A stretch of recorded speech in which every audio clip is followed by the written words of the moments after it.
Ohitura dakotzu kafea hartzeko egunero? Bai, egunero. Bai, normalian bai. Generalmente egunero, bai. Normalean bai, eguerdian. Normalin bai, baskalostien.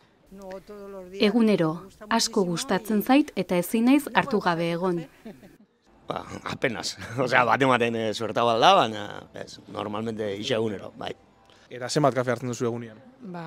Goixien bat, lanea sartu horretik, eta gero lanea sartu horretik atzaldin beste bat.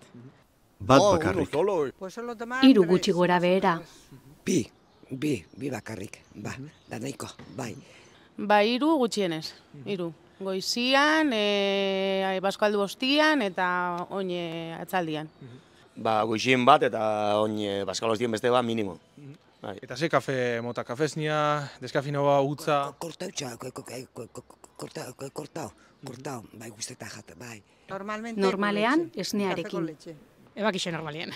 Utza, zuko erpitin bateakin eta listo. Esnearekin, betidanik. Kortaua eta kafesnia, bai, goizian kafesnia eta gero, segun lo que me apetezka. Eta ohiturian non dagotzu kafe hartzeko, etxian edo kalian? Normalmente kalian. Bai, etxien goixien igual batero bidana hartzen dugu saltzeko, baina kafea normalmente kalien. Txien ez dut hartzen, astebukertan bakarrik hartzen dut. Eta bestela kalien, bai, egun hartzen dut. Para desayunar en casa y luego con las amigas. Gozaltzeko etxean eta arratsaldean lagunekin kalean. Kafea etxean.